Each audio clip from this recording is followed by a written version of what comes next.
Hello दोस्तों, कैसे हो? आपका स्वागत है त्रिपान स्टडी सेंटर में। आज जो हम करने जा रहे हैं ज्योग्राफी के चैप्टर, यानी ज्योग्राफी जो भूगोल है, ये अत्यंत महत्वपूर्ण चैप्टर होने वाला है, क्योंकि इसमें हम भूगोल के विषय में बहुत ही विस्तार पूर्वक चर्चा करेंगे। चलिए देखते हैं हमारा आज टॉपिक क्या है।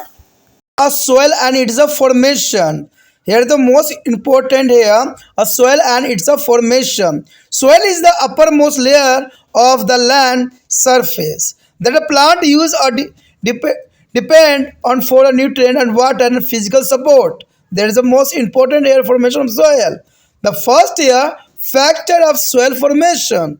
What do you mean to the factor of the soil formation here? The five factors which control the formation of soil are prevent, rock, relief, time, climate, and plant and animal organism. There is a most important factor here. Repeating parents, rock. There are parents, rocks, relief, time, climate, plant, and animal organism. There is a most factor here. It is a farmer. Three are called passive factor, which is a letter two are the active factor. There are passive and active factor also. And the parents, materials, and climate are most important because these two effect of the two factor. The first here important, the parents rock.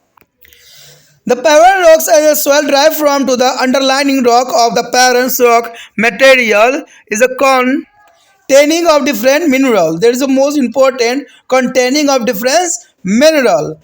The parent rock get broken into tiny pieces and it is decomposed slowly by physical and chemical bathing. It is a forest is the inorganic minerals is a particle of the soil. The parent rock also influence the rate of soil formation. The chemical composition, color, texture, structure, minerals, and contain a fertility. There is a most important here, a parent's rock. And the next here, relief. There is a most important topic around relief. A topographics on the area affect the degrees of erosion of parent's rock is the material and the rate of surface run of the water. There is the most important here, a surface runoff of water, and thus the relief affect the directly and indirectly is a process involved in the soil formation. And step slope are subjected to the more rapidly run of the surface water than to the gently slopes. Therefore, and there is a less infiltration of water on a steeper slope, and which is a reward of soil forming processes. And in addition, rapidly run off one step is the slopes often eroded on their surface faster than the soil can develop. It is because of that is a mountainous is that topography is developed occurs and things and the infertility soil and the plant our area they have the rich bill or developed fertility soil. The next factor is the time. The soil forming process is very slow. A well-developed soil result as an end product of the physical, chemical and biological process is operating is a collectivity for every long period of time. There is a time here factor is the most important. The next state is the climate. Climate is also important factor here. It is the formation of soil and it is a by far their most important factor is the sense that over a long period of the time it is not only tend to reduce the different causing by parents materials but also influence is a biologically activity within the soil. Due to these factors, two different parent materials may be developed. The same types of soil is one types of climatic regions. For example, a granite and sandstone have a developed into sandy soil dry, the Rajasthan desert. And on the other hand, two different types of soil may be developed from the same present a material in the two climatic region. For example, the crystalline is a granite as a developed is the lateral soil is a monsoon regions and no is the lateral soil is a sub-humid region. There is the most important here a climatical condition. The process of weathering it is a effectiveness and types of plant and animal organism in the region and directly linked with the seasonal change of is the temperature and distribution of nature of participations. Hence, the climate play an important role in the soil forming process. There is the most important diagram here show the formation of soil. There is the most important. The soil is the minerals. There is a resulting climates. Most important here factor is the climate. Climate is a rock of form. There is a mineral soils and convert the soil. Other side, there is the types of vegetation and which declare from to humus, and there is a formation of soil. There is a formation of soil. There are two categories. The next factor here, a plant and animal organism. There is the most important factor here. A plants and animal play a active role in a transforming parents material into a mature soil. The dead plant and animal contribute to the organic content of a soil. The process of decline added to the bacteria action is a transform or organic matter into the humus. The humus is responsible for fertility of soil. It is also enhances the water intentions capacity of the soil. These organic materials help to the soil to support plant life, and the plant cover in the turn protect a rich upper layer of the soil from erosion by increasing the proportion of rainfall entering into the soil rather than running off a surface. It is also prevent a greater evaporation of soil moisture by it is a thick is a can copse, and there is allowing soil to the mature and become a fertile. There is a two important point arrive here. The first, the climate, plant, animal, organism are active factor of soil formation. There is the most important point. Note down you. There is a climate, plant, and animal organism are active. There is an active factor of soil is a formation. And the second, the parents material relief and time are passive factor of soil. There is a two categories, active and passive. The active here, there is a climate, plant, animal, organism, and the passive here, parents material relief and time here, a passive factor is a soil formation.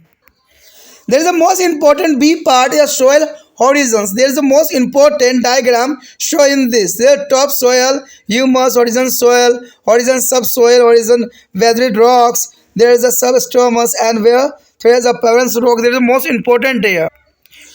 A layer of soil which is lies more and less parallel to the surface and has a fairly distinctive soil property is known as a soil horizons. There is a soil horizons the most important here.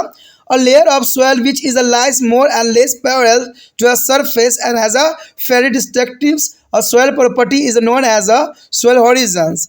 Soil horizons are distinctive layer found in the soil that differ in a physical or chemical composition.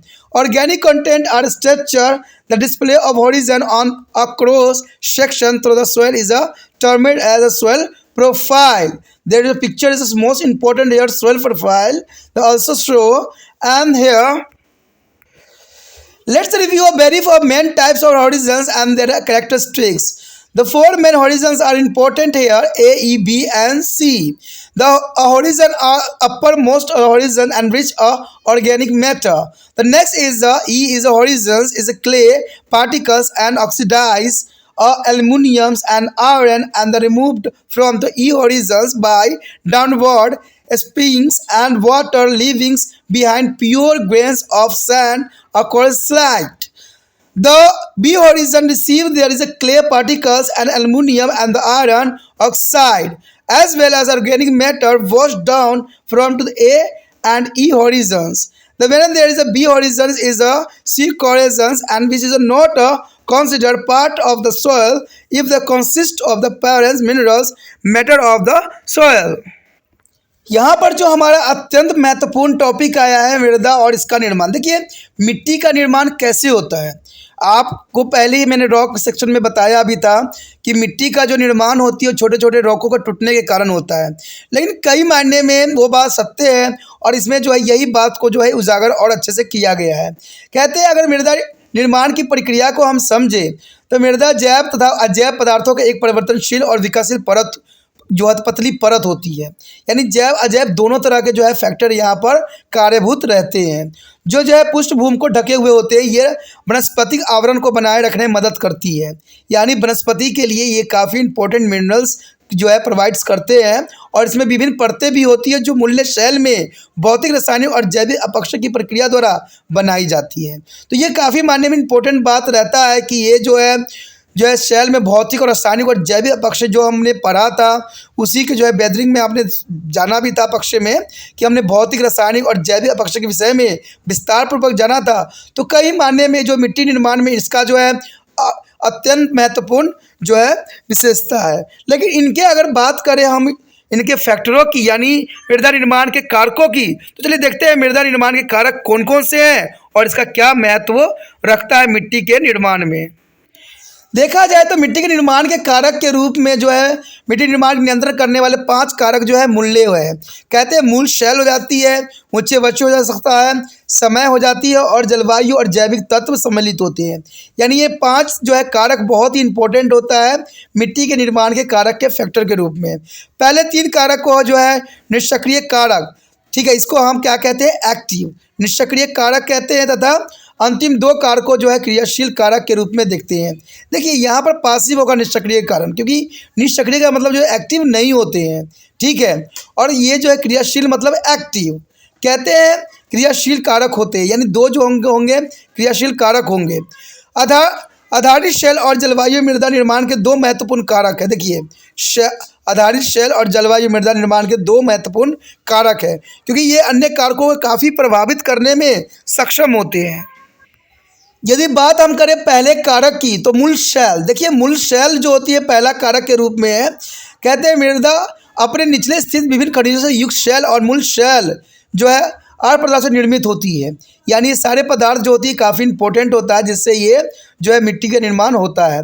मूल शैल छोटे छोटे जो है टुकड़ों में टूट जाती है। जैसे आपको पता है कि चट्टानें जो होती है जब उस पर जो है कंडीशन पड़ती है टेम्परेचर की और सर्दी की, तो ये छोटे छोटे टुकड़ों में कन्वर्ट हो जाती है तथा भौतिक, रासायनिक और जैविक प्रक्रिया द्वारा अपघटित हो जाती है।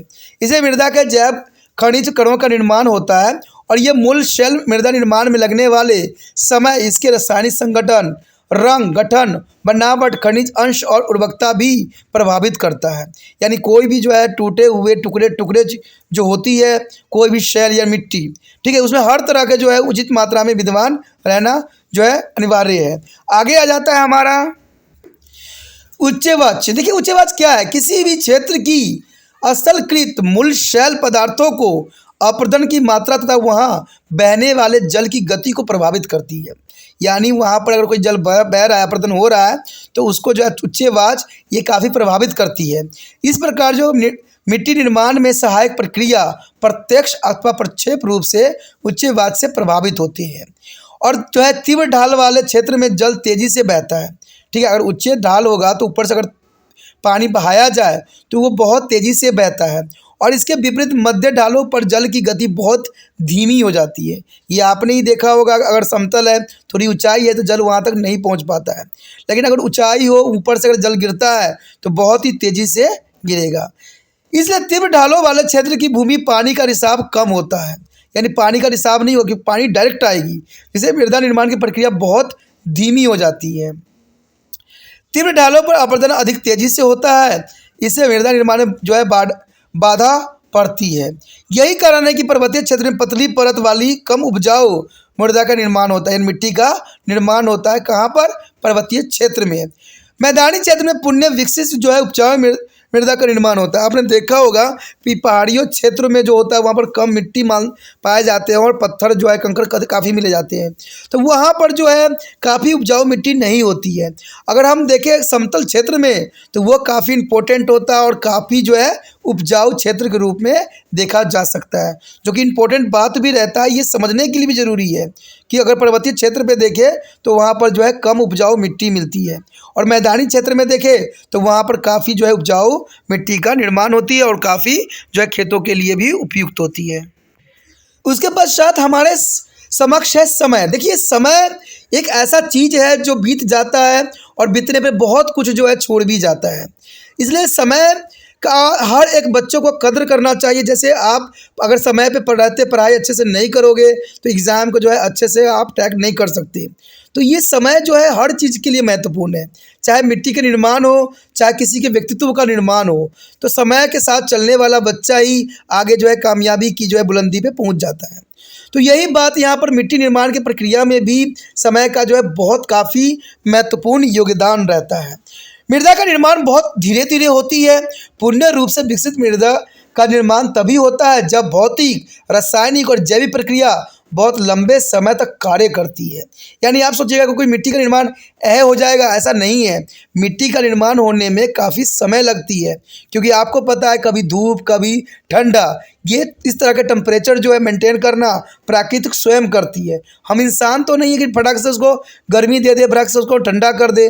तो ये बड़े बड़े कार्य जो होते हैं बहुत धीमी समय में होता है। अगर मान लीजिए कोई पेड़ में से अगर कोई अंकुरन भी होना है उसके आसपास, तो वो भी धीमी प्रक्रिया होती है, तभी जाके जो है सेल जो है टूट जाएगी। तो ये सारी प्रक्रिया में काफ़ी समय लगता है, चाहे वो भौतिक हो, चाहे रासायनिक हो या जैविक प्रक्रिया हो। ये सारे जो है समय के अनुसार बहुत काफ़ी टाइम लेते हैं। उसके पश्चात हमारे समक्ष आता है जलवायु। देखिए, क्लाइमेट का भी अपना एक महत्वपूर्ण योगदान होता है मिट्टी निर्माण की प्रक्रिया में। कहते हैं मिट्टी निर्माण की प्रक्रिया में जलवायु सबसे अधिक महत्वपूर्ण कारक के रूप में देखा जा सकता है। जलवायु न केवल समय की लंबी अवधि में मूल्य शेल पदार्थों के कारण मृदा में जो है उत्पन्न अंतरों को कम करती है, अपितु मृदा में होने वाली जैविक प्रक्रियाओं को भी काफ़ी प्रभावित करती है। और इस कारण एक प्रकार की जलवायु वाले प्रदेशों में दो विभिन्न प्रकार के मूल्य शेल पदार्थों के द्वारा एक ही प्रकार की जो है मिट्टी का निर्माण भी करते हैं। अब देखिए कितना इंपॉर्टेंट बात आया है कि मृदा निर्माण की प्रक्रिया में जलवायु सबसे अधिक महत्वपूर्ण होते हैं। क्यों होते हैं? क्योंकि ये जलवायु न केवल समय की लंबी अवधि में मूल शेल पदार्थों के कारण मृदा में उत्पन्न अंतरों के कम भी करती है, यानी मृदा में होने वाली जैविक प्रक्रियाओं को भी काफ़ी प्रभावित करती है। और इस कारण एक प्रकार की जलवायु वाले प्रदेशों में दो विभिन्न प्रकार के मूल शेल पदार्थ द्वारा एक ही प्रकार की जो है मिट्टी का निर्माण होना संभव होगी। इस निर्माण की प्रक्रिया को अगर हम एक उदाहरण के साथ समझना चाहेंगे तो यही बात आती है कि उदाहरण के लिए राजस्थान की शुष्क मरुस्थलीय जलवायु में बलुआ पत्थर और ग्रेनाइट एक ही प्रकार की बलुआई मृदा का निर्माण करते हैं। यानी अगर देखा जाए मरुस्थल स्थान जहाँ पर काफ़ी गर्मी पड़ती है और रात में उतना ही ठंडी पड़ती है, तो वहाँ पर देखा जाए तो बलुआ पत्थर और ग्रेनाइट एक ही प्रकार के जो है बलुआई मृदा का निर्माण करते हैं। और इसके विपरीत दो विभिन्न जलवायु प्रदेशों में एक ही प्रकार के मूल्य शेल पदार्थों के दो विभिन्न प्रकार की मृदाओं का विकसित होती है। अब देखिए कितना इंपॉर्टेंट बात आ गया कि इसके विपरीत अगर दो विभिन्न जलवायु प्रदेशों में, यानी वहाँ पर दो विभिन्न जलवायु है, तो एक ही प्रकार के मूल शेल पदार्थ जो होंगे दो विभिन्न प्रकार की मिट्टियों का विकास करेगी। उदाहरण के लिए रवेदार ग्रेनाइट शेल पदार्थों से जो है मानसूनी जलवायु प्रदेशों में जहाँ जो है लेटेराइट मृदा का निर्माण हुआ है, वहीं अपाद्र प्रदेशों में लेटराइटों की विभिन्न मृदाओं का निर्माण हुआ है। देखिए यहाँ पर दो कंडीशन बताई गई है, एक लेटराइट मिट्टी का निर्माण और एक अपद्रव प्रदेशों में लेटराइट मिट्टी का निर्माण। तो ये काफ़ी इंपॉर्टेंट बात रह जाती है। अगर किसी प्रदेश में अपक्ष की प्रक्रिया, इसके प्रभाव तथा वनस्पति और जीवों के प्रकार का सीधा संबंध ऋतुओं के अनुसार बदलते तापमान तथा इसके वितरण के वर्षण के साथ है, और इस प्रकार जलवायु मृदा निर्माण में एक महत्वपूर्ण भूमिका भी अदा कर सकता है। अगर डायग्रामेटिक बात यहाँ समझा जाए तो बहुत काफ़ी इंपॉर्टेंट रहता है। कहते हैं मृदा निर्माण के कारक। देखिए यहाँ पर कितना आसानी से समझाया गया है कि जलवायु है और जलवायु जिसके जो है परिणाम से अपक्षय होते हैं या प्रभावित भी करती है। तो हम एक तरफ चलते हैं, पहले हम जिसके परिणाम स्वरूप अपक्षय होती है। अगर जलवायु में अपक्षय होगी तो शैल होगा, और शैल के निर्माण करती है और खनिज मृदाएं होगी, और इसके लास्ट में जो है मिट्टी का निर्माण संभव होगा। दूसरी तरफ अगर हम देखें तो जो है जलवायु प्रभावित करती है किसको? वनस्पति को, जो नष्ट होकर निर्माण करती है मिट्टी को। आपने देखा होगा बड़े बड़े पेड़ पौधे जो होते हैं जंगलों में गिर जाते हैं और उसमें टर्माइट लग जाते हैं या दीमक लग जाते हैं, और दीमक जो होते हैं खा के जो है पेड़ों को मिट्टी में कन्वर्ट कर देते हैं। तो ये ह्यूमस के रूप में कार्य करते हैं, और इससे मिट्टी को जो है काफ़ी मात्रा में जो है खनिज पदार्थ भी मिल जाता है, जिससे उनको किसी की ज़रूरत नहीं होती। आपने देखा होगा कि सदाबहार वन हो या कोई भी जो है वन हो, उसमें आपने देखा होगा कि इतनी हरियाली क्यों होती है? वहाँ पर तो कोई खाद नहीं दी जाती है, कोई कुछ नहीं दी जाती है। तो कारण यही है कि प्राकृतिक स्वयं ही जो है किसी को खाद देती है, स्वयं ही सब कुछ करती है। वहाँ पर रेन भी होता है, वहाँ पर जो है उसको आगे बढ़ने के लिए खाद का निर्माण भी हो जाता है, यानी पेड़ों के जो पत्ते झड़ जाते हैं वो सड़ गल जाते हैं और खाद में कन्वर्ट हो जाते हैं, तो ह्यूमस के रूप में ये कार्य करते हैं। तो इस प्रकार जो है मिट्टी का निर्माण के कारक के रूप में पेड़ पौधा जो है और सेल कई मायने में इम्पोर्टेंट भूमिका अदा करते हैं। अब यही बात यहाँ पर आ गया कि वनस्पति तथा जीव का क्या भूमिका होता है मिट्टी के निर्माण में। देखिए, मूल शेल पदार्थों पर विकसित जो है मिट्टी का गुणवत्ता से वहाँ के पेड़ पौधे तथा जीव जंतुओं की सक्रिय भूमिका होती है। मृत पेड़ पौधे तथा जीव जंतुओं से मृदा का जैविक अंश बनता है, यानी इसे जैविक अंश बनते हैं, और अपघटन में जैविक प्रक्रियाओं के सहयोग से जैव पदार्थ ह्यूमस के रूप में बदल जाते हैं। ह्यूमस जो होती है मिट्टी को काफ़ी उपजाऊ बना देती है, यानी जो भी पेड़ पौधे के पत्ते होते हैं उनकी टहनियाँ होती है वो सड़ जाता है, तो वो कई मायने में जो है इम्पोर्टेंट खाद के रूप में पौधों के लिए ही खाद्य देते हैं। इसके द्वारा मृदा की जल धारण करने की क्षमता में काफ़ी वृद्धि हो जाती है, यानी मृदा को जल को जो है कंजर्व करने में काफ़ी जो है हेल्प मिल जाती है। मृदा इसी जैविक पदार्थों द्वारा जो है वनस्पति का पोषण करती है, यानी जो मिट्टी होती है वो सारे वनस्पतियों को जो है इसी प्रकार पोषण करती है और उसको वृद्धि करने में हेल्प भी करती है। इसके बदले में वनस्पति का आवरण मृदा की ऊपरी परत जो है उपजाऊ परत की अपरदन की रक्षा भी करती है। वनस्पति का जो है अब आवरण वर्षा के जल को बहने से भी रोक देती है, यानी जो वर्षा के जल होते हैं वो वनस्पति जो है रोक देती है, यानी पेड़ पौधे वर्षा के जल को जो है बहने से रोकती है और इसे मृदा की निचली परतों में रिसने की मजबूती भी करता है, और इस आवरण के जो है मृदा की नमी का वाष्पीकरण भी कम होता है और इसी प्रकार उपजाऊ और विकसित मृदा बनने में सहायता मिलती है। देखिए, अगर इस बात को अगर सिंपल लैंग्वेज में समझना चाहोगे तो बात यही आती है कि पेड़ पौधे के द्वारा जो गिरा हुआ पत्ता होता है वो धरती पे बिछ सी जाती है और वो जो होता है सड़ गल के जो है धरती के लिए जो है खाद के रूप में बन जाती है, जिसे पौधा उसको यूज़ करते हैं। अगर मान लीजिए पौधा वहाँ पर कई मात्रा में उगेगा तो वहाँ की मिट्टी को जो है पेड़ पौधे पकड़ के रखेंगे और उसको बहने भी नहीं देंगे, यानी देखा जाए तो एक दूसरे के लिए ये जो है काफ़ी इम्पोर्टेंट भूमिका अदा करती हैं।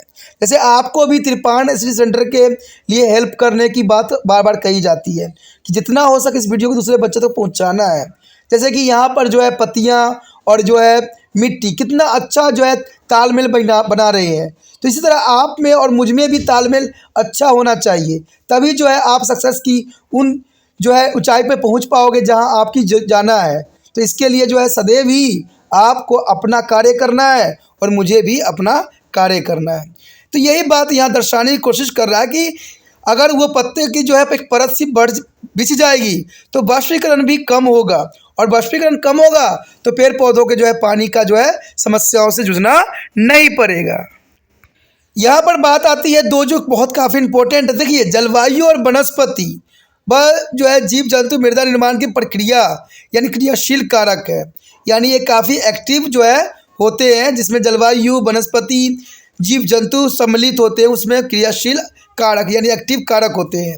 और मूल शेल पदार्थ उच्च बाद समय ये जो होती है पासिव कारक होती है, यानी निष्क्रिय कारक के रूप में देखा जा सकता है। उसके पश्चात हमारे समक्ष आता है मृदा की सतत स्थिति। देखिए, मिट्टी की सतत स्थिति कैसे होगा, यानी इसे हम सिंपल अगर देखें तो इसे हम कहेंगे सॉइल प्रोफाइल, यानी इसको मृदा की सतत, इसे क्या कहेंगे दोस्तों, जो है सॉइल प्रोफाइल। तो एक मृदा की परतों जो कमावेश धरातल के समांतर होती है तो इसमें मृदा के विशेष गुण होते हैं, उसे मृदा की समस्त स्थिर कहते हैं। यानी देखा जाए साधारण शब्दों में तो मिट्टी में जो गुण पाए जाते हैं, यानी सहयोग कमावेश धरातल की समांतर होती है जिसमें मृदा के विशिष्ट गुण होते हैं, उसे यह मृदा की सतत स्थिति कहते हैं। मृदा सतत वृद्धि में मृदा में जो है सुस्पष्ट परतें होती है जो भौतिक और रासायनिक संगठन होती है और जैविक पदार्थ और संरचना में एक दूसरे से काफ़ी भिन्न होती है। मृदा सतहों के दर्शन वाले जो है परिच्छेदकार को जो है मृदा प्रक्षेपण कहते हैं। अब यहाँ पर एक डायग्राम जो देखोगे तो इससे जो है क्लियर हो जाएगा, कई क्लास के बच्चों के लिए इम्पोर्टेंट है, तो हर एक बच्चों को देखना चाहिए जिनके ये सिलेबस में है। देखिए, यहाँ पर सॉइल प्रोफाइल के रूप में आपके समक्ष डायग्राम है, जिसमें सबसे ऊपर देखिए ह्यूमरस है, ऊपरी मृदा है, उप मृदा, अर्ध सतर, आद्री शैल, अपक्षय नहीं, यानी स्वतंत्र स्थिति, ठीक है, संदर्भ स्थिति, समस्त स्थिति और स्तर मृदा स्थिति, ये सारी चीज़ें जो होती है कई मायने में हमारे जो होते हैं सॉइल प्रोफाइल के अंतर्गत ही आता है।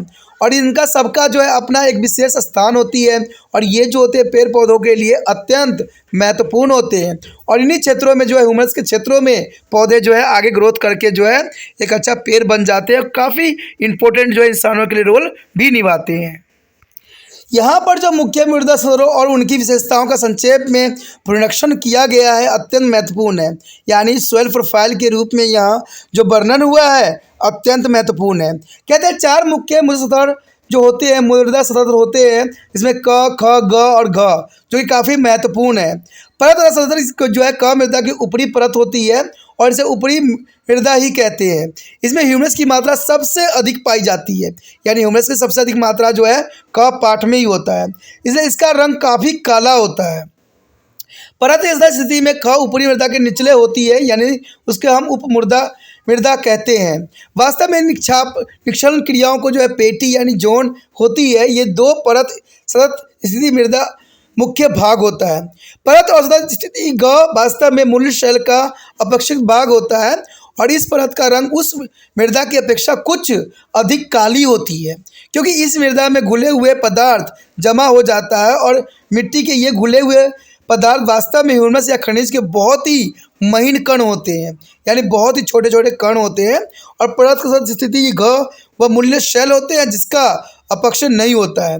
यह मिट्टी पर छेदन की सबसे निचली परत होती है। देखिए, अगर आपके क्वेश्चन में सॉइल प्रोफाइल के वर्णन आ गया तो आप इतना वर्ड जो मैंने अभी बताया है अगर वो आप लिख लेते हो तो काफ़ी रहेगा। इसमें कोई बड़ी बात नहीं, उन्होंने क ख ग के रूप में जो है परिभाषित कर दिया गया है। पहले पार्ट को जिसमें ह्यूमरस होती है उसको क कहा गया है, और दूसरा जो है ख है उसमें उप मृदा कहते हैं, जो कि उसके निचले परत होती है। तीसरा ग जो होती है उसमें बहुत महीन कण परत होती है। तो आपने इसी तरह से जो है इसको वर्णन कर देना है और पूरे के पूरे मार्क्स प्राप्त कर लेना है। तो इसमें कोई बड़ी बात नहीं था, कोई इसमें विशेष खास नहीं था, सिर्फ आपको इसको समझना है, जानना है और एग्जाम में अच्छे से लिखना है। ठीक है, तो ये मृदा जो प्रोफाइल थी बहुत इंपॉर्टेंट थी, बहुत जरूरी था। Soil erosion there is the most important for the all class student. There is a soil erosion, there is removal of soil at the greater rate than its replacement by nature agency. The natural agency here, a water, wind, there is a natural agency is known as the soil erosion.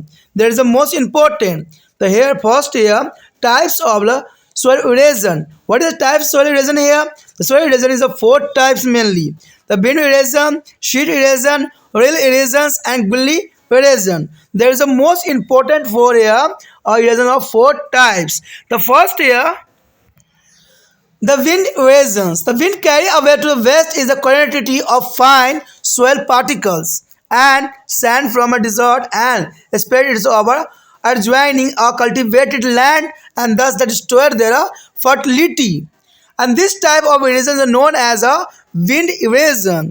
It is take place in and around all desert regions of the world. In India, over 1 lakh kilometer of land is under Thar desert. Thar desert is a very important and spread over part of Gujarat, Haryana, Punjab, and Rajasthan state. This area is subject to intense of wind erosion. There is the most important here. The Thar desert is the most important of the wind erosions, and also is a Gujarat, Haryana, Punjab, Rajasthan state. There is an area are subject to intense of wind erosion. The next here are siege erosion. The water when to move a siege take away thick layer of soil. There is the most important thick layer of soil, and this type of erosion is called sheet erosions. There is called sheet erosions, and such types of erosion is the most commonly along the river bed and area affected by floods. In the long run, their soil is a completely excluded due to the removal of topsoil or become a infertility. That is called to the sheet erosions. And the next here are real erosion. There is a removal of surface material usually of soil by the action of running water. By the action of running water, the process create a numerous tiny channels or rill. There is a tiny channel is called rills, a few centimeters in a depth, and the most which carry of water only during to the storms. The next here is a gully erosion. There is the most important here. Gully erosions come to the many times of exam. When the water move as a channel down to the slope. When water move a channel down to slope, it is a scopes and out the soil and the form of gullies, which gradually is a multiply and it is a long run spread over to the wide area. And these types of erosion is called gully erosion. And the land thus are distracted is called bad land Venice. In our country, two rivers is a Chambal and Yamuna are famous from their revenues in the UP and MP state. There is a most important for a gully erosion and this side. The controlling factor is the last two types of erosion are the velocity and amount of surface runoff. The erodibility of the soil, nature of slope, there is a texture and structure of the soil, the nature of participation and vegetation cover. The speed and frequency of winds are dust, storm, and vegetation covered by their controlling factor in a wind erosion. The sea waves are responsible for endings of soil along to the coastal formed by as a big rock such as a limestone, etc. And this type of erosion is a widespread along is a Kerala coastal. And substanding soil erosion is also caused by the changing river channels and snowfall, especially in a river, is a basin and the hilly region. This is the most important fact here. Our conclusion, there is the most important point arrived. The removal of soil material and naturally or by human action is called soil erosion. There is definition the most important. What is the soil erosion?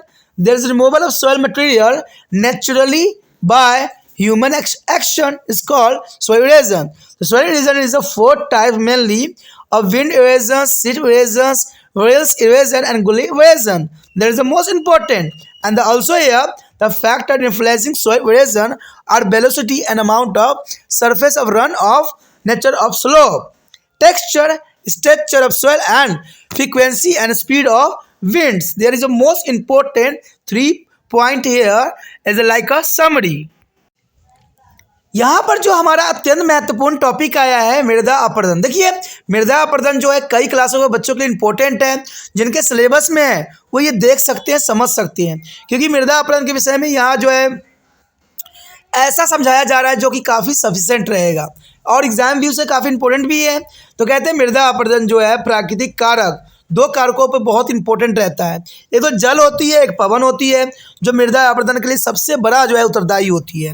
मृदा अपरदन के पुण्य स्थान से अधिक दर से जो है मृदा निष्कर्षण को मृदा अपरदन कहते हैं। यानी कहीं पर अगर कोई ज़मीन धरती है वहाँ तेज़ी से अगर मिट्टी की बहाव हो रही है तो इसको मतलब है कि वहाँ मृदा अपरदन हो रही है। यानी यही बात बताया गया है कि मृदा के पुण्य स्थान से अधिक दर से यानी काफ़ी अधिक अमाउंट से जो है निष्कर्षण होना मृदा अपरदन के अंतर्गत आता है। अगर हम बात यहाँ पर करते हैं मृदा अपरदन के प्रकार की, तो आपको ये पता होना चाहिए कि मृदा अपरदन जो मुख्य रूप से 4 प्रकार की होती है। ठीक है, पवन अपरदन हो जाता है, परतदार अपरदन होता है, नालिका अपरदन होती है और अवनालिका अपरदन होती है, जिसको हमने इंग्लिश में भी देखा था कि विंड्स जो है इरेजन्स होती है। ठीक है, उसके बाद क्या था आपका वेल्स इरेजन्स थी और आपका जो है गुल्ली इरेजन था। तो ये सारे इरेजन्स बहुत काफ़ी इंपॉर्टेंट यहाँ पर मान्यता रखता है। सबसे पहले हमारे समक्ष यहाँ आता है पवन अपरदन। देखिए पवन अपरदन जो है कई मायने में अत्यंत महत्वपूर्ण है, क्योंकि पवन बहुत बड़ी मात्रा में बालू और मिट्टी को महीन कणों को मरुस्थलीय प्रदेशों को जो है उड़ाकर निकटवर्ती खेती वाली भूमियों पर जो है बिछा देती है। आपने देखा भी होगा कि जब बहुत तेज़ हवाएं चलती है तो कई मात्रा में जो है अपने साथ धूल कण लेके चली जाती है। तो सारे के सारे जो होती है मिट्टी के कण होते हैं। इस प्रकार ये जो है इन भूमियों की उर्वरकता को भी नष्ट करते हैं और इस प्रकार के अपरदन को हम पवन अपरदन के नाम से जानते हैं और ये बहुत काफ़ी इंपॉर्टेंट भी यहाँ पर रखता है। इस प्रकार के अपरदन को पवन अपरदन कहते हैं और इस प्रकार का अपरदन संसार के मरुस्थल तथा निकट जो है इनके निकटवर्ती प्रदेशों में हो रहा है। भारत में थार मरुस्थल 1 लाख वर्ग किलोमीटर से भी अधिक क्षेत्र को घेरे हुए है और थार मरुस्थल का विस्तार राजस्थान, गुजरात, हरियाणा और पंजाब में है और ये पवन अपरदन के अत्यधिक प्रभावित करने वाले क्षेत्रों के अंतर्गत आता है। तो ये समझ गए हो गई, पवन अपरदन जो होती है यानी जो है मिट्टी के जो है महीन परतों को उड़ा के ले जाने की प्रक्रिया को पवन अपरदन कहते हैं। और ये कई क्षेत्र जो है मानने में मरुस्थलीय क्षेत्रों में काफ़ी होता है। तो ये काफ़ी इम्पोर्टेंट आपके लिए था। उसके पश्चात हमारे समक्ष जो है परतदार अपरदन। देखिए जब कहते हैं जल जब एक परत के रूप में बहता है तो मृदा की पतली परतों को अपने साथ बहा ले जाता है। यानी जब कोई जो है जल जो है बहती है तो आपने देखा भी होगा कि उसके साथ एक छोटी सी जो है परत बढ़ती चली जाती है। और इस प्रकार के अपरदन को जो है परतदार अपरदन कहते हैं। और इस प्रकार का अपरदन सामान्यतः नदी, घाटी या बाढ़ से प्रभावित क्षेत्रों में देखने को मिला है। जहां बाढ़ आती रहती है वहां पर इस तरह के अपरदन जो है आम बात है। आपने देखा होगा कि बाढ़ आ जाने के बाद जो होता है घरों में कीचड़ सी भर जाती है, तो वही महीन कणों की बात किया जा रहा है। तो ये काफ़ी इंपॉर्टेंट रहती है, इसे हम परतदार अपरदन के रूप में देख सकते हैं। और ये जनरली बाढ़ क्षेत्र प्रभावित क्षेत्रों में ही होती है, क्योंकि वो मिट्टी काफ़ी उपजाऊ भी होती है, तो इसलिए फ़ायदा भी रहता है, लेकिन नुकसान तो अत्यधिक मात्रा में होता है। इस प्रकार के अपरदन को लंबे समय में मृदा की जो है ऊपरी परत हट जाती है और मृदा जो है अनुपजाऊ भी हो जाती है। यानी जहाँ से ये बह के आती है वो क्षेत्र जो होता है अनुपजाऊ हो जाती है, क्योंकि इम्पोर्टेंट मिट्टी जो होती है पानी के साथ बहा के जो है बाढ़ वाले क्षेत्रों में ले जाता है, जिसकी वजह से जिस क्षेत्र से वो बहा है वहाँ पर जो मिट्टी हो जगह होगी अनुपजाऊ हो जाएगी, और वहाँ पर जो है जहाँ पर ये बह के जाएगी वहाँ पर काफ़ी मात्रा में उपजाऊ हो जाएगा। अगला जो है हमारा है नदी का अपरदन। देखिए धरातलीय पदार्थ और सामान्य मृदा का बहते हुए जल के धारा निष्कासित नदी का अपरदन कहलाता है। और इस प्रक्रिया के अंदर बहुत सी जो है क्षुद्र सरिता वर्षा ऋतु में बन जाती है और इसकी गहराई केवल कुछ सेंटीमीटर होती है और यह अपरदन भी करती है। इसी नदिका के अपरदन के नाम से भी जाना जाता है, जो कि काफ़ी इम्पोर्टेंट रहता है। उसके पश्चात हमारे समक्ष जो है अवनालिका अपरदन। देखिए अवनालिका अपरदन क्या है, कहते हैं जल ढाल की और जब जो है नलियों में बहता है तो वहाँ मृदा के कणों को जो उखाड़ कर बहा ले जाता है और इसे अवनालिका बन जाती है। ये धीरे धीरे गहरी और चौड़ी होकर विस्तृत क्षेत्रों में फैल जाती है और इस प्रकार अपरदन को जो है अवनालिका अपरदन कहते हैं। इस प्रकार के अपरदित भूमि को जो है वो खत भूमि भी कहते हैं। हमारे देश के दो नदियां यमुना और चंबल ने उत्तर प्रदेश और मध्य प्रदेश में अवनालिका अपरदन के द्वारा काफ़ी बड़े क्षेत्र को उखित भूमि में बदल दिया है। कहते हैं बहुत बड़ी बात है, हमारे देश में भी इस तरह के अपरदन है, जैसे उत्तर प्रदेश में देख लीजिए, मध्य प्रदेश में देख लीजिए, तो इस तरह के जो है अवनालिका अपरदन का ही मानने में जो है भूमि को जो है काफ़ी नुकसान पहुंचाया है। अंतिम दो प्रकार के अपरदन कई कारकों से प्रभावित होती है। ये कारक जल और प्रवाह की मात्रा और गति, मृदा की अपरदित होने की क्षमता, ढाल का स्वरूप और मृदा के जो है गठन का बनावट, वर्षण और स्वरूप तथा वनस्पति के आवरण पर डिपेंड करता है। यानी ये कई मानने में इंपॉर्टेंट है कि ये जो है अपरदन कई कारकों पर प्रभावित करते हैं और ये कारक जल जो है प्रभाव की मात्रा और गति भी हो सकती है, या मृदा की अपरदित होने की क्षमता भी हो सकती है, या ढाल का स्वरूप भी हो सकता है, या मृदा की जो है गठन का बनावट भी हो सकता है, या वर्षण का स्वरूप तथा वनस्पति का आवरण भी इसके रूप में देखा जा सकता है।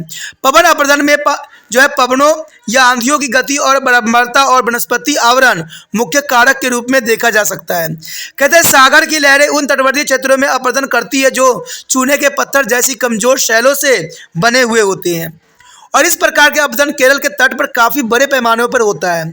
पर्वतीय क्षेत्र और नदी द्रोणियों में जो है नदी द्वारा जो है मार्ग बदलने और हिमपात से मृदा का बहुत अधिक अपरदन होता है, जो कि कई मानने में इंपॉर्टेंट भी होता है। यदि हम बात यहाँ पर करें इंपॉर्टेंट फैक्ट की, तो यहाँ पर इंपॉर्टेंट फैक्ट के रूप में या समरी के रूप में ये बातें आपको नोट डाउन भी कर लेना चाहिए और लिख भी लेना चाहिए, क्योंकि सबका निचोड़ यहाँ पर यही है। कहते हैं प्राकृतिक शक्ति या मानव क्रियाओं से मृदा के अपरदन को हटने की प्रक्रिया को जो है मृदा अपरदन कहते हैं। यानी या तो प्राकृतिक शक्ति हो सकती है या मानव क्रियाकलाप होता है, जिसके वजह से मिट्टी की जो परत है अपरदन होती है, इसे मिट्टी अपरदन कहते हैं। मृदा का अपरदन चार प्रकार से होती है: पवन अपरदन, परतदार अपरदन और नालिका अपरदन और अवनालिका अपरदन। यानी चार प्रकार से जो है इसकी मिट्टी का अपरदन होता है। ठीक है। मृदा अपरदन को प्रभावित करने वाले कारक के रूप में जल प्रभाव की मात्रा को देखा जा सकता है, उसकी गति, ढाल का स्वरूप और मृदाओं के गठन और बनाम तथा पवनों की बारंबारता और गति। तो इन्हीं चीज़ों पर जो है काफ़ी ये डिपेंड करता है। तो इसी के साथ जो हमारा मृदा अपरदन खत्म हो जाता है, जो कि काफ़ी इंपॉर्टेंट टॉपिक था सभी क्लास के बच्चों के लिए। Next is the most important topic arrive here is the most important soil conservation. There is the most important soil conservation here. The soil is one of the most important natural resource. Which is substance is the different types of leaves are directly, indirectly. Moreover, soil forming is a slow natural process. The soil is a forming is a slow natural process. The process of soil erosion not only destroyed this wonderful gift of nature in a short span time. It is a create a new problem like a flood, damage to the road, rail bridge, hydroelectricity project, and water supply and pumping station, etc. There is the most important here, the most important soil conservation here. Let's come to the soil conservation here. The soil conservation consists of this method which prevent of soil from the beginning removed. The method to control of soil erosion of different type in a different part of the world are under. There is the most important type here. The first here, a protection of forest. The soil erosion is a low down. There is a protection of the forest. The indiscriminate and a felling of tree in the forest has been one of the major case of soil erosions. Since the root of the trees holded the soil material together, it is a desirable of project, and these trees form such a feelings, and this is has led government to declare forest a reserve in which the felling of trees has been banned. There is a method of soil conservation is the most suited to be all types of landscape. The forests are also harbinger of rain, which is increasing the process of soil formation. There is the most important for the protection of forest. The next is the afforestation. The afforestation is the most important here. A planting of tree along the river course, based land, and mountain slope is another method of soil conservation. There is called the afforestation.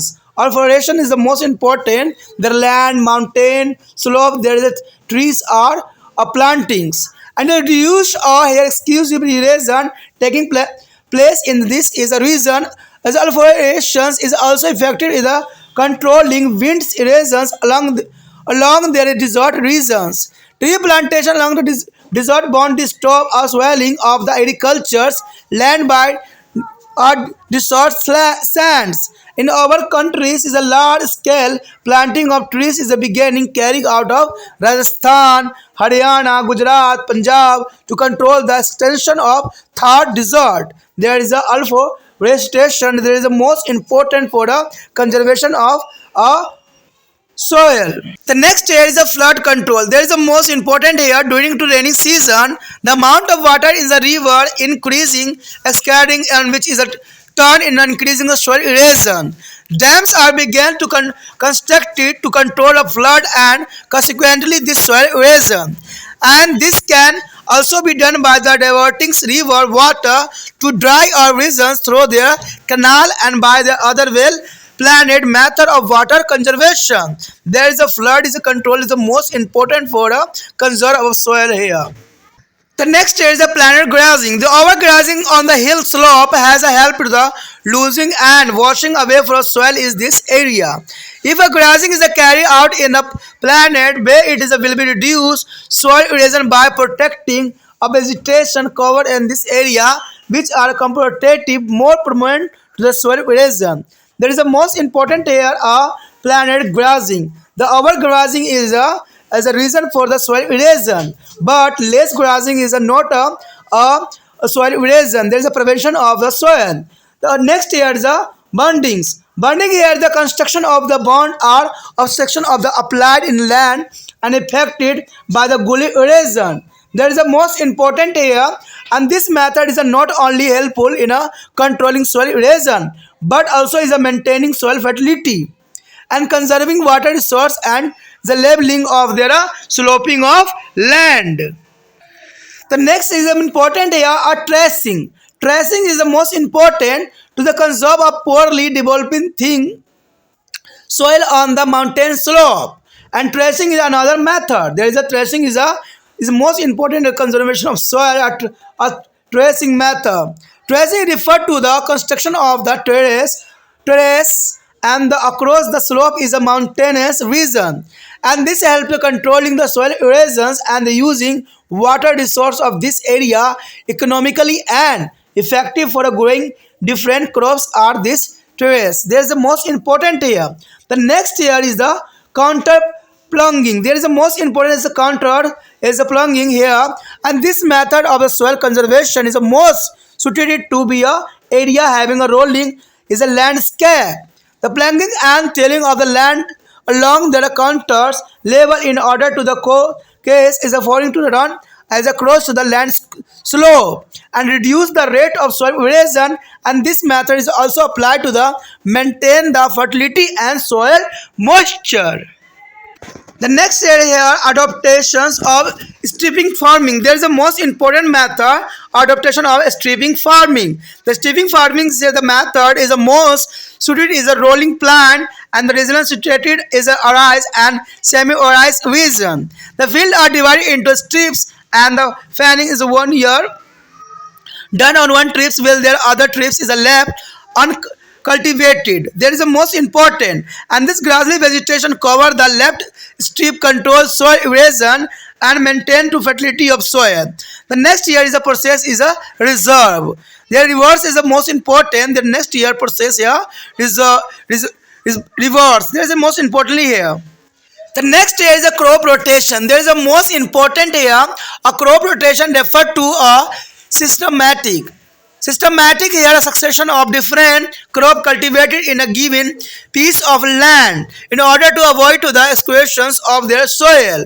There is a more important here crop rotation. Crop rotation refer to the systematic succession of different crop cultivated, and thus rotation of the crop is applied to the conserve the fertility of soil from our cultivation of growing continually crop from where a population is a pressure is a more or limited agriculture land, and this method is applied in the most of the countries of the world.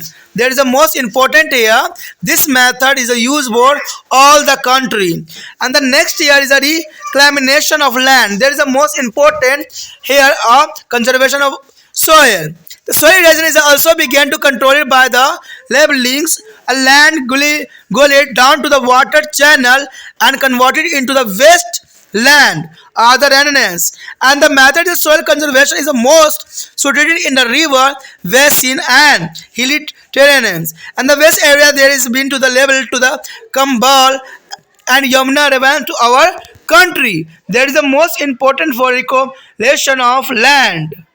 यहाँ पर जो हमारा अत्यंत महत्वपूर्ण topic आया है मृदा संरक्षण। देखिए मृदा संरक्षण करना अत्यंत महत्वपूर्ण है, नहीं तो हमारे उपजाऊ मिट्टी जो है हमारे पास नहीं रह जाएंगी। तो इसलिए मृदा संरक्षण करना अत्यंत महत्वपूर्ण में से माना जाता है। और मृदा अपरदन कैसे करें इसके विषय में जो है हम यहाँ पर चर्चा करेंगे और जानेंगे, और मृदा अपरदन के कौन कौन से मेथड है जिससे हम इसको संरक्षित कर सकते हैं। मृदा एक बहुत ही महत्वपूर्ण संसाधन माना जाता है और यह एक प्रत्यक्ष और प्रक्षेप रूप से विभिन्न प्रकार के जीवों का जो है भरण पोषण करता है। यहाँ तक इंसान का भी भरण पोषण जो है मिट्टी के द्वारा ही होता है। ठीक है, अगर मिट्टी उपजाऊ न रहे तो कहते हैं इंसान भी जो है जिंदा रहना संभव नहीं है। इसके अतिरिक्त मृदा निर्माण एक बहुत ही धीमी प्रक्रिया होती है, क्योंकि आपने देखा भी होगा कि कई साल लग जाते हैं मिट्टी के निर्माण होने में।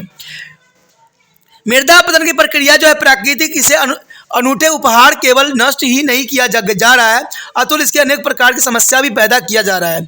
आपने देखा होगा कि इंसान जितना विकसित हुआ है उतना ही जो है मिट्टी को प्रदूषण करने में अपना जो महत्वपूर्ण योगदान दे रहा है। कहते हैं ये महत्वपूर्ण योगदान आगे चल के इंसानों के लिए एक सबब का कारण बन सकता है। इसलिए समय रहते अगर इंसान समझ गया कि मिट्टी हमारे लिए कितनी इंपॉर्टेंट है और इसको कैसे बचाया जाए, तो हो सकता है कि ये हमारे आने वाले पीढ़ियों के लिए काफ़ी फायदेमंद हो। मृदा अपरदन से बाढ़ें आती है और इस बाढ़ों से सड़कों, रेल मार्ग, पुल, जल विद्युत परियोजनाएं, जल आपूर्ति और पंपिंग केंद्र और काफ़ी हानि पहुंचती है। ये तो आपसे कुछ छुपा हुआ बात नहीं है कि मृदा अपरदन के कारण न जाने कितने डैम, कितने जो है परियोजनाएं, विद्युत, जल, कितने ही सरकार के जो है साल में नुकसान होती है, जिसका वर्णन शायद करना संभव नहीं है। लेकिन संभव तो ये है कि हम कुछ हद तक अपनी गतिविधियों से मृदा जो है अपरदन को रोक भी सकते हैं। मृदा संरक्षण स्थापत्य उन विधियों से है जो मृदा को अपने स्थान से हटाने से रोकते हैं, और संसार के विभिन्न क्षेत्रों में मृदा अपरदन को रोकने के लिए विभिन्न विधियां अपनाई गई है, और इन विधियों का विवरण कुछ नीचे दिया गया है जिसको आपको समझना चाहिए। सबसे पहले हमारे समक्ष आता है वन संरक्षण। देखिए, वनों के, वृक्षों की जो है धुआंधार कटाई मृदा अपरदन का प्रमुख कारण में से माना गया है। कहते हैं इंसान को जो है टॉप पे पहुंचने की जो आदत बन गई है, उसने क्या किया है, प्रकृति को नष्ट कर दिया है, और इसके कारण क्या हुआ, बहुत से पेड़ पौधों जो है खुलेआम काटी जा रही है, बहुत ही समस्या जो है मिट्टी के लिए उत्पन्न कर रहे हैं। तो इसलिए वन संरक्षण में सबसे बड़ी कठिनाई जो होती है धुआंधार जो है कटाई में, यानी वृक्षों की कटाई के कारण प्रमुख कारण के रूप में देखा जा सकता है। वृक्षों की जड़ें जो है मृदा पदार्थों को बांध के रखती है, यानी कब्ज के जो है पेड़ पौधे रहते हैं तो मिट्टी के जो होते हैं बंधे हुए रहते हैं। यही कारण है कि सरकारों ने वनों को सुरक्षित घोषित कर दिया है तथा इन वनों में जो है वृक्षों की कटाई पर रोक भी लगा दी गई है। मिट्टी का संरक्षण कई मायने में बहुत ही महत्वपूर्ण रहता है। यह विधि सभी प्रकार के भू जो है भागों के लिए उपयुक्त होती है, यानी कहीं भी आप चले जाओ इस प्रकार के मेथड जो है कई मायने में इम्पोर्टेंट रहता है। वनों को वर्षा लाने वाले दूत कहा जाता है। अगर मान लीजिए वन नहीं रहेगा तो वर्षा होने की चांसेस भी नहीं रहेंगे। आपने देखा भी होगा कि आज के समय जो है वर्षा ने अपना समय अवधि चेंज कर लिया है। जब वर्षा नहीं होना होता है तब वर्षा होती है, जब वर्षा होने का समय होता है तो नहीं होती है, जो कि बहुत बड़ी विडंबना बन गई। उसके पश्चात हमारे समक्ष है वृक्षरोपण। देखिए, वृक्षरोपण अत्यंत महत्वपूर्ण है। कहते हैं अगर आपने मिट्टी को बचाना है, संसार को बचाना है, तो वृक्षरोपण भी करना ये प्रत्येक व्यक्ति का दायित्व होना चाहिए। नदी, घाटियां, बंजर भूमि तथा पहाड़ी ढालों पर वृक्ष लगाना मृदा संरक्षण की सबसे दूसरी विधि में से माना जाता है। इसे प्रदेशों में मृदा का अपरदन कम हो जाता है और मसले सीमांत क्षेत्रों में पवन अपरदन की नियंत्रण करने के लिए जो है वृक्षरोपण एक प्रभावी उपाय माना गया है। कहते हैं वृक्षरोपण तो दूर की बात है, लोग जो है इसको दिन पर दिन काट के जो है इसको कम से कम करने पे लगे हुए हैं। मरुस्थलीय क्षेत्रों को सीमावर्ती भागों में जो है वृक्ष लगाकर रेगिस्तानी रेत को खेतों में जमने से रोका जा सकता है। इस तरह जो है मरुस्थलीय क्षेत्रों की वृद्धि पर अंकुश लगता है।